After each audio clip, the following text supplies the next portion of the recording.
Happy Sunday, everybody. Welcome to another episode of Elan's Matchup Maximizer, a podcast presented by Keeping Karlsson, where I, Elan Dubrovsky, take a look at next week's NHL schedule to try to come up with the best streaming targets. We're going to be looking for players who are going to be playing on light days that are hopefully also going to do something, with, of course, the goal being that if a player is playing next Saturday on the 27th of January, sure, you could add that person. It's not going to help you because you're not going to fit in your lineup if it's a league with bench spots, a standard league like the Keeping Karlsson Ultimate Patron Fantasy League.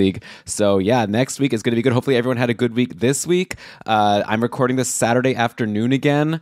Normally I like to do this Saturday night, but for the second week in a row, I have like extenuating circumstances. I have some family over that are going to need the room.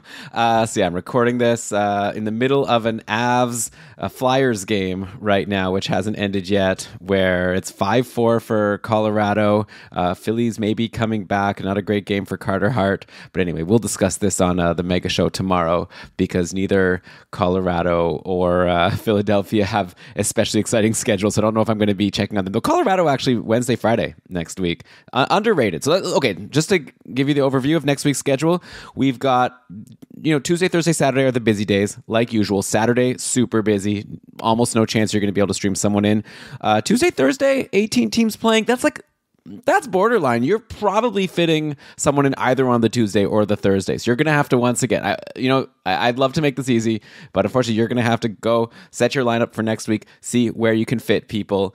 But yeah, Colorado, obviously not the best streaming schedule of the week, but they play only Wednesday, Friday. If you compare that to a Tuesday, Thursday, Saturday team, you're probably getting more from the Colorado player. Plus, the nice thing is you stream in the Colorado player for Wednesday, Friday, then you drop that person before the weekend, and you still could potentially get a Saturday, Sunday from, say, Columbus, if you can fit someone in Saturday, or at least you get the Sunday, or you get a goalie stream or whatever. So yeah, don't just ignore teams that only play twice. Yeah, like on Colorado, off the top of my head, you could be we don't really know what the lines are going to be. We don't know if Lekkonen's going to come back, but theoretically, you can go for Ross Colton, who's been on the top power play.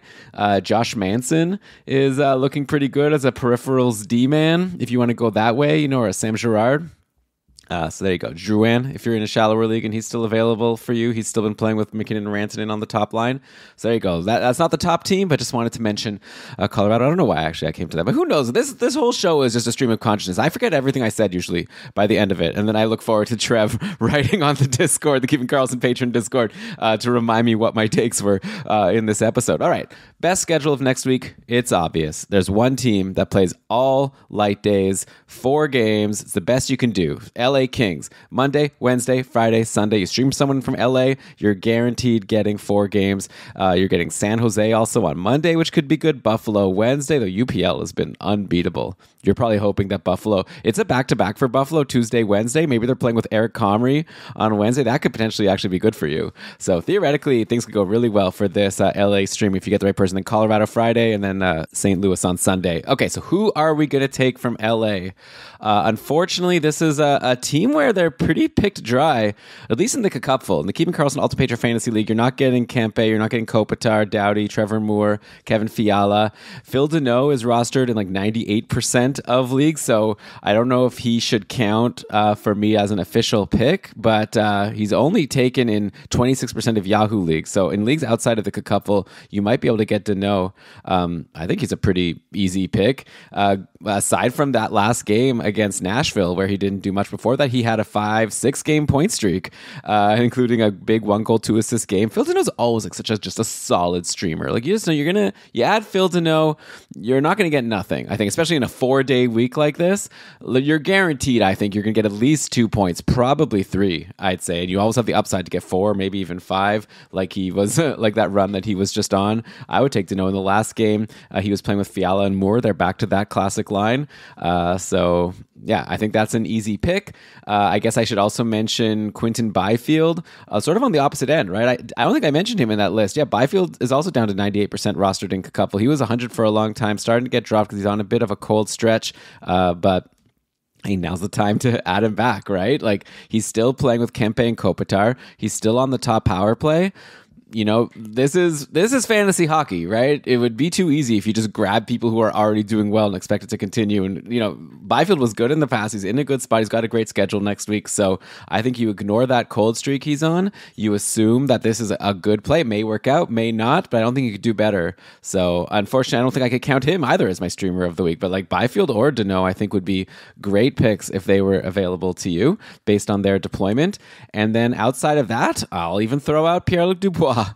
If you're in a deeper league now, if you're in the Cacupful, Dubois is someone who's only rostered 81%, so he could count. Am I going to make Dubois my pick? He's eligible. My eligibility that I'm counting is like you have to be, let's say, less than 95%. I think I change it every week. You have to be at least less than 95% in Cacupful, which would probably also mean you're like less than 50 or whatever on Yahoo. So Dubois counts. He's not doing that great. This trade that LA made with Winnipeg is looking like a disaster. But especially now with this losing streak that the Kings are on. Well, they did get that one win from Riddick, but aside from that, it's been a lot of L's. But yeah, Dubois taking some shots, 3 shots in the last game, 2 before that. He had a 1 goal and 1 assist 3 games ago against Carolina. So yeah, for 4 games in a week, yeah, he's only line 3, power play 2, but you're getting 4 games. You just need one of them to be like really good, like that game against Carolina, and it probably pays for itself compared to people you're streaming in who you're only getting 1 or 2 games from. So yeah, I guess that's the LA Kings. You could also go with like a Matt Roy on D. Like you don't need a D because you're taking guys on these off days, so you're gonna be able to fit anyone. But if you just want some solid peripherals guaranteed to get at least like 2-3 cupful points, even if he doesn't get a goal or an assist, right now you can't do much better than Matt Roy. And he's also like taking shots. He has 4 shots in each of his last 2 games. Like one of those could have been a goal, or one of them could have been a save that then someone scored on the rebound and you get an assist. So yeah, Matt Roy also a great pick here, and he is still not rostered too highly, right? Only 20% in Yahoo, which is a lot higher than it used to be. 89% in cupful. So I'll throw Matt Roy in there. So yeah, you've got some options from LA potentially, or you might just have all these guys taken. Like in my Cacupful division, none of these guys that I've mentioned are available to me, but it's fun to say. I guess I'll actually mention also David Riddick, because Talbot's been struggling. I'm recording this on a Saturday where Riddick is getting the start, and you also have the start on Thursday, so we'll talk about that definitely on the Mega Show tomorrow with Brian. I guess we'll get the result today and see how Riddick did, but if Riddick has another good game today, then I guess, yeah, at some point we need to consider him as someone that might take 2 of those 4 games next week. So yeah, I mean, you could just wait for a goalie start announcement. I don't know if people in your league are like rushing for Riddick, or if they are, they probably already took him today for today's spot start. But if he's still out there when you're listening to this, then I think there's a decent chance he's going to play 2 of those games today as against the Rangers. We'll see how he does. Okay, so that's the Kings. That's our 4 off days, best you can get schedule. But what about 3?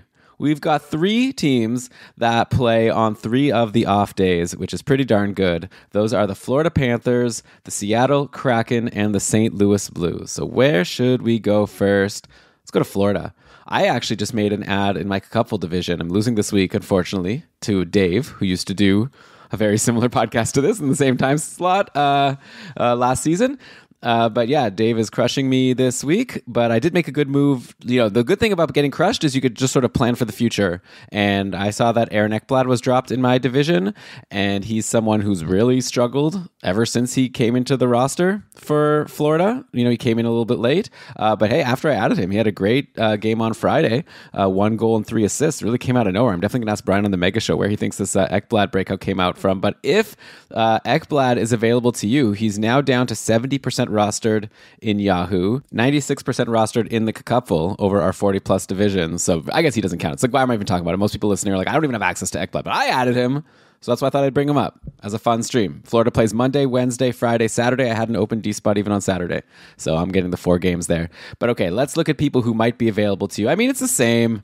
Florida's like, there's nothing new ever to say about them on a show like this. Like, you're probably not streaming in Sam Bennett. He's probably taken in your league. That's a drop that I made earlier this season that I'm kind of regretting. But Bennett is only 29% rostered in Yahoo. So he doesn't count based on my rules of you need to not be rostered in 100% of a couple divisions. But if you could get Sam Bennett, definitely jump at this point. He's taking a lot of shots. He's playing with Tkachuk, who is now back to the Tkachuk of old. It's Bennett for Haggy Tkachuk. It's a great line.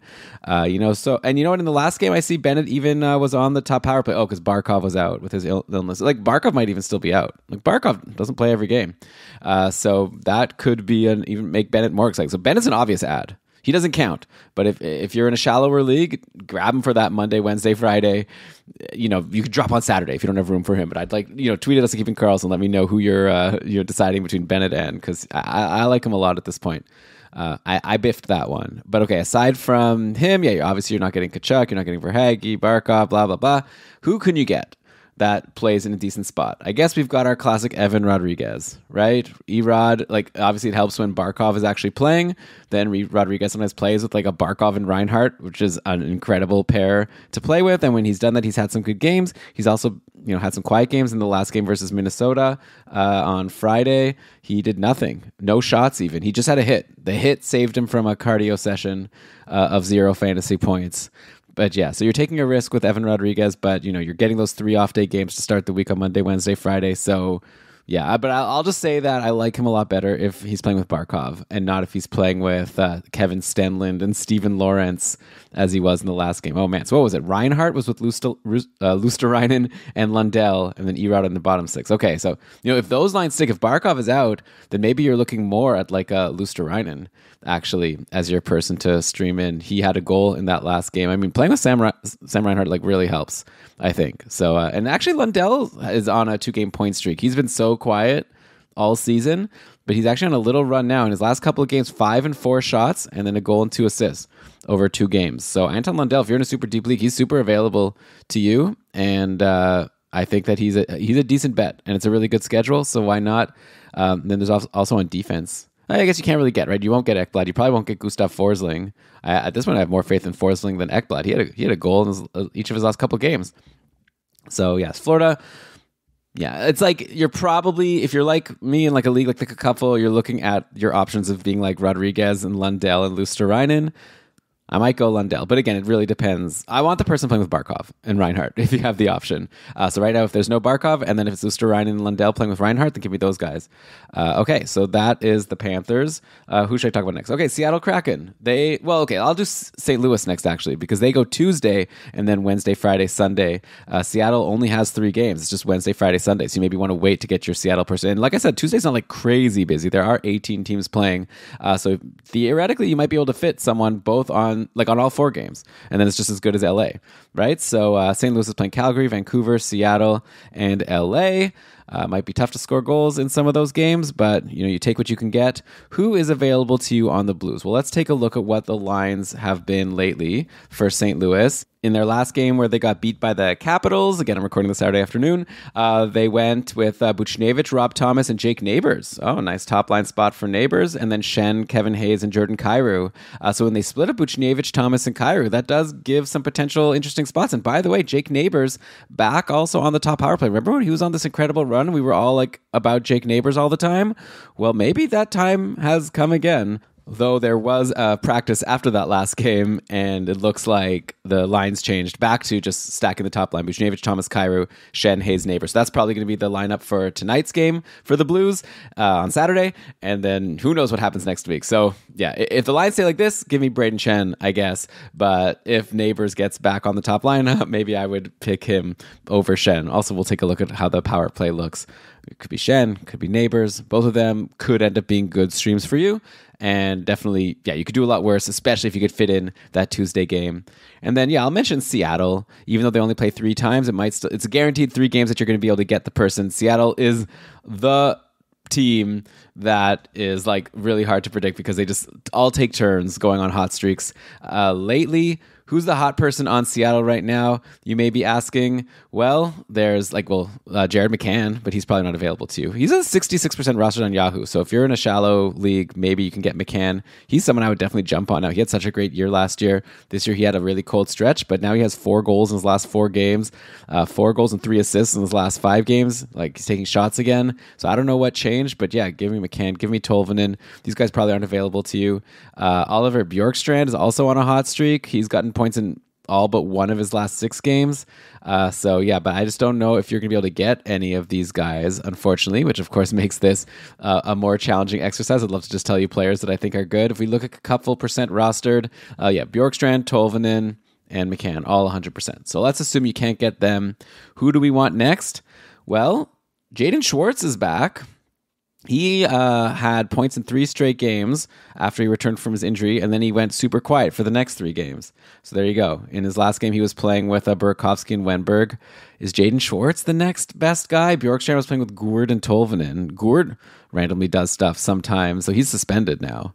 But will he be back? Okay, so he got suspended in the game after the game against Edmonton. Oh, yeah, so you're not going to get the Wednesday. So, okay, you're not going to go and add Gourde now just for a Friday, Sunday. But maybe watch out for him. But probably not. It's Yanni Gourde after all. So, yeah, I think. And then you have McCann, Eberle, and Tatar. So Eberle is like doing his thing. He's on a little bit of a run lately. 2 goals and 2 assists in his last 4 games. So who am I taking? I think I would still go Jaden Schwartz, I'd say. Of the Kraken that are not 100% rostered on Yahoo, but it really could go either way. Coin flip, Schwartz or Eberle, and then maybe even Gourde in his 2 games. Then you have Burakovsky, who I used to be really high on Burakovsky. I don't know. All of a sudden he's he's in and out of injury. He hasn't really made an impact yet. But he's also someone that could do something, but he's been so quiet, right? Like he's got 3 games in a row with no points and no shots. So I would stay away. You never know. A single game, something could change, but it's not especially interesting to have someone with no shots at all. Wenberg's also like a rando. If you're in a deeper league, he's always has a chance to get an assist for you. All right, so those are all the teams with 3 or 4 light days. Throwing a lot of names at you. I'll give you a chance to digest. Hopefully our podcast provider throws an ad at you. Either way, we'll be back in just a second. Listen to the Matchup Maximizer. Okay, we are back on Elan's Matchup Maximizer. I'm looking at teams with good schedules next week. I've already kind of gone through your best bets here. You know me, though. I like to also look at teams that have a good start of the week schedule. And I would count, like, if you could go Monday, Wednesday, Thursday, and then in my couple team, I have a couple open spots on Thursday. I also have open spots on Tuesday. Like I said, like Tuesday and Thursday, you might be able to fit those people. So if you can get 3 games in the first 4 days of the week, that's pretty good from a streaming spot. And then you could always reassess that spot, drop the person, get a goalie streamer or something. So there's a few teams that fit this bill of 3 games in the first 4 days. First off, the Arizona Coyotes. The Coyotes, like, on a bit of a cold stretch right now, like not scoring a lot of points. Like in their last game versus Vancouver, they only scored once. Against Calgary, they only scored a couple times. They're playing like actually right now as I speak, against the Predators. And I see the Coyotes have just scored a goal. Ooh, let's see who it was. Clayton Keller from Genther and Dursey. All right, well, you're not getting Keller, you're not getting Dursey, but you might be able to get Dylan Genther. Let's see, is he playing on the line with Keller? Well, this game has recently started, and I'm already seeing on a Frozen Pool that Keller played a bit with Genther and Cooley and a bit with Michelli and Bjugstad. So I'm not sure exactly what's going on here. You're definitely going to have to check the lines before you make your final decision here. But if we just look at, Arizona did tweet out lines right before the game started, so we can see who they claimed that they were going to be having on their roster and what the lines were going to be. And they tweeted out Keller with Bjugstad and Michelli, and then Genther, Cooley on a line with nobody. So maybe the plan was just for Keller to switch around? I don't know. We'll have to see how this turned out, but I would definitely love whoever's playing with Clayton Keller, and there might be 4 players, which make things really complicated. So, you'll have to check and see how this game turned out, and maybe before you make your stream on Monday, you might even be able to wait and see what the updated Coyotes lines are. But yeah, Dylan Genther and Logan Cooley are both exciting young players. I would take Genther, I think, a little bit higher. Just he has a bit more experience, and he seems to be doing a little bit better this season so far. Though, Genther, if you look at, past this first assist, he was actually quiet for 4 games in a row. He had a good, couple games after coming back from his injury. And Logan Cooley, meanwhile, he is also pretty quiet. I'll lean Genther there, but are those your best bets? I guess you could also go with... So the guys you can't get are Keller, Krause. Nick Schmaltz is now injured, so we can forget about him. So, you could go with Bjugstad, who goes super quiet and then all of a sudden has a hat trick and 7 shots in a game, but then he's gone quiet again for the next 2. So I don't think I'd go him. Michelli's super quiet. I don't get that, actually. Michelli had a stretch earlier this year where he was taking so many shots, getting so many points, then all of a sudden, just it's all disappeared. And, Michelli was supposed to be playing with Keller today, and Bjugstad, by the way, as a centerman, would be a reason to give Bjugstad a second look. But I still like Michelli. I think he's a really good player. So I think he's another guy who was I saying that's super cold? But was it Dubois? I don't know. I guess so. or someone was cold, and I said that you should maybe jump on that person, and I think maybe it's a good chance that he'll break the cold streak. Oh, maybe Byfield. Anyway, I feel like Michelli fits into this category. Like, he's probably been dropped in your league at this point because he's on such a bad cold stretch, but now you're getting 3 games in 4 days. I still think he's like a talented player, but first give me someone that's on the top power play, right? So if it's going to be Genther and Cooley there, then definitely grab one of them. Not Kerfoot. If Kerfoot is on the top power play, I'm still not that interested. He just, I don't know. He does other jobs that doesn't involve getting points most of the time. But yeah, give me those top power play guys, and then give him Michelli as a dark horse, just because I think he's a really good player, and I think he's going to start getting more assists soon. Like, he's apparently like a really incredible passer. Maybe that he's just had bad. When you're a good passer, you still need someone to finish. So maybe he's just had some bad luck. I'd have to look at the data of shot assists. That's a good stat. I wish I had that available to me. I'm sure Brian has it available to him, but I would be curious to know if Michelli's shot assists have gone down or during this cold stretch, or if he's actually doing worse himself.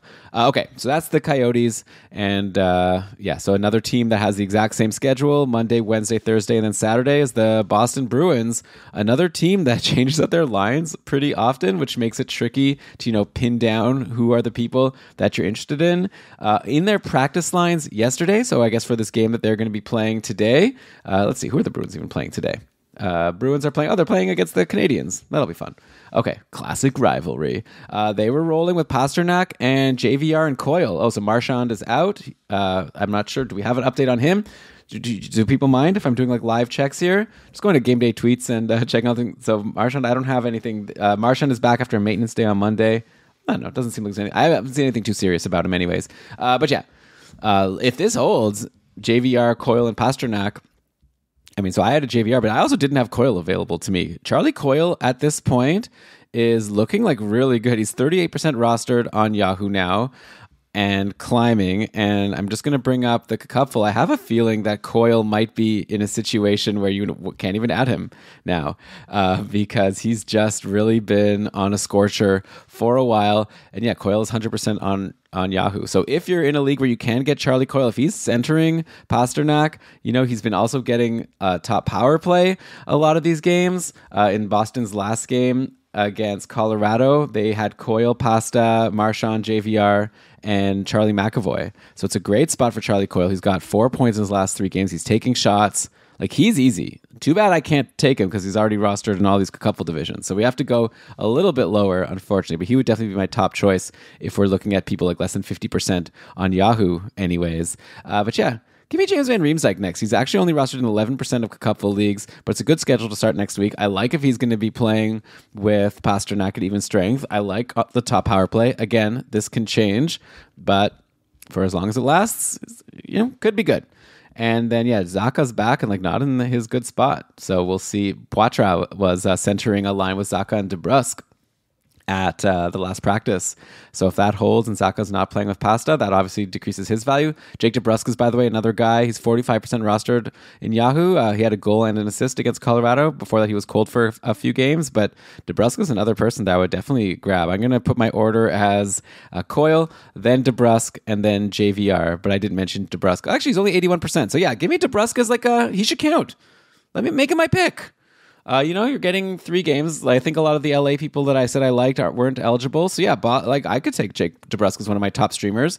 He might be available to you in your couple division. He might be available to you on Yahoo. Yeah, a problem is the games are against Winnipeg, then Carolina, then Ottawa. So Winnipeg is one of the hardest teams to score against lately. But whatever. I'm still going to do it. I'm still going to say that I like DeBrusque. But yeah, like I said, I would take Coyle higher if he happens to be out there. Another team that has a similar schedule here is the Chicago Blackhawks. They go Monday, Wednesday, Thursday. There's a clear superstar on this team right now that we need to start recognizing, and his name is Jason Dickinson, okay? I don't even need to say the lines. It doesn't matter. It's all nobodies on this team with Connor Bedard out.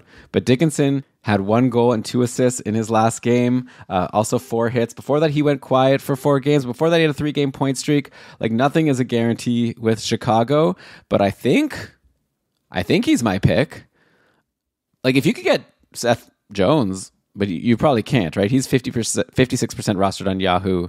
probably taken in your league. But after Seth Jones, give me 8% roster Jason Dickinson as my Chicago stream. I wouldn't take him over any of those Buffalo guys I said. I don't think I would take him over the Arizona guys I said. I think I have more faith in your like a Michelli even or a Genther or Cooley. But if all those guys are taken as well, you're getting 3 games.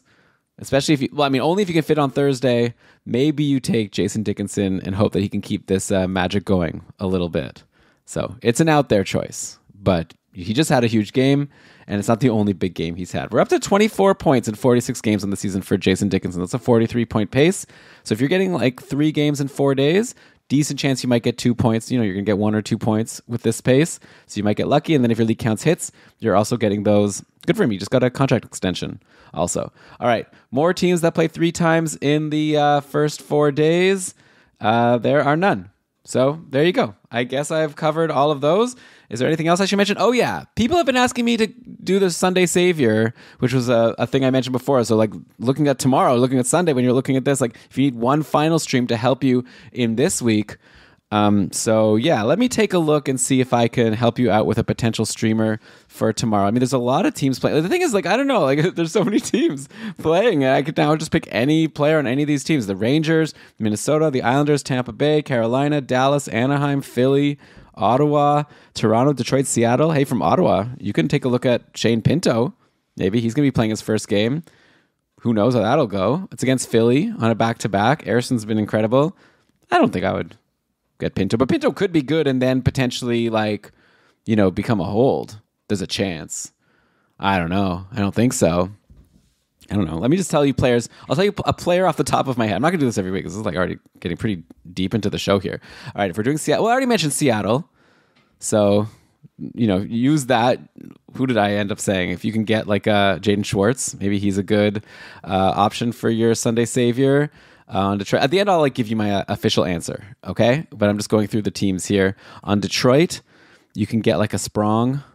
Sprong every once in a while just like gets a point. He actually has 3 points in his last 4 games. That's not a bad pick, I think, as someone that's likely available to you. Though maybe not, because Detroit's been like riding a good schedule. Like they've been going Wednesday, Friday, Sunday. So maybe like he already got added in your league, and now you can't get it. Probably you're looking like a person who just had like a Tuesday, Thursday, Saturday, Sunday schedule, and that would be the more likely person to still be available on Sunday. Okay, in Toronto, if you get Pontus Holmberg, if he's still on that line with Matthews, he's got now points in 3 straight games. He's doing really well. I think that's a great pick against Seattle, and maybe even a potential hold, depending how deep your league is. So I wouldn't mind Holmberg. He'll be my top pick. No, I guess I'll take Pinto over No, I'm taking Holmberg over Pinto. We got Philly. I don't want someone from Philly. I don't know. Anaheim. I mean, if you get like a Leo Carlson. I just saw that Alex Killorn is out for a long time. We'll definitely talk about that on the Mega Show tomorrow. That really starts limiting the options on Anaheim here because Zegras is also out. You're obviously not going to be able to fit Troy Terry. I mean, you're not going to get him. He's not going to be available to you. But yeah, I guess you can go for like, if you get Leo Carlson, I'll take him. Even though he's done nothing in his first 2 games. I could see him doing something today against San Jose and then tomorrow against the Rangers. Why not, right? Dallas. Dallas has been changing up their lines, though they did lose the last game, so they might change back. They had Johnston with Robertson and Hintz. But yeah, you know how it is. After that loss against Philly, it's always possible that Dallas decides to go back to what's worked for them for a while now. The latest Dallas lines, we don't have anything yet for the game today. But if Wyatt Johnston is available to you and he's still on that top line come tomorrow, that's a pretty clear choice. The thing is also, tomorrow there's like a bunch of teams that are playing back-to-backs. You might be able to get a goalie start. Usually if you're just looking for a single day and you still have the ad, you could just stream in a goalie. Like if you could get Sam Ersson, by the way, against Ottawa, I would take that. Ersson's been incredible. Like Ottawa scores some goals for sure. It's not a sure thing, but I wouldn't mind him. Is that enough? That's good. Okay. I don't know if this was a good segment. Let me know. We're hitting almost 30 minutes. It's supposed to be more like a 20-minute show. Hope you enjoyed this episode of the Matchup Maximizer. I had fun recording it. My voice is starting to hurt a little bit, so I think that's another indication that I should end this. I've got an interesting podcast schedule coming at you next week. Brian and I are going to be doing our mega show tomorrow on Sunday, so that'll be out for you Monday morning. And then we're going to be doing a Patron Cast Monday night. So if you're a patron, get your questions in on the January Patron Cast Questions channel, and that's going to be 3 days in a row of podcasting for your boy over here. but I'm up for the challenge. I think it's going to be a lot of fun. I always love our patron cast, and then I'm actually going on a vacation. I'm going away for a week. So we have a special episode planned. Brian's also not going to be available next weekend. So for the next mega show, it's going to be all different people. Maybe I'll talk about it more tomorrow. I'm not going to get into it, but it's going to be a really cool show. I'll also have to, I guess, figure out something for Matchup Maximizer. I'm just realizing maybe I'll see if one of our Short Shifts hosts wants to fill in for that. But all right. Anyways, we'll figure it all out. But I'm going to be away from Wednesday to Wednesday, and then I'll be back. But okay, hope you liked this episode. Good luck in your matchups this week. Good luck in your matchups next week. Let me know who you end up adding if you take anyone based on anything I said. That's always humbling to hear, and hopefully I didn't steer you too far off course. The trick is I just say so many players, and then I could just say like, oh well, I also said this other person you could have taken instead. But for some of these people, I feel like I gave enough of a stamp of approval that you can get mad at me if it turns out to not work out at all. But yeah, we will talk to you soon for the mega show tomorrow. It's going to be a good one. Make sure you're subscribed to Keeping Karlsson to get that show. We'll talk to you then. Bye-bye.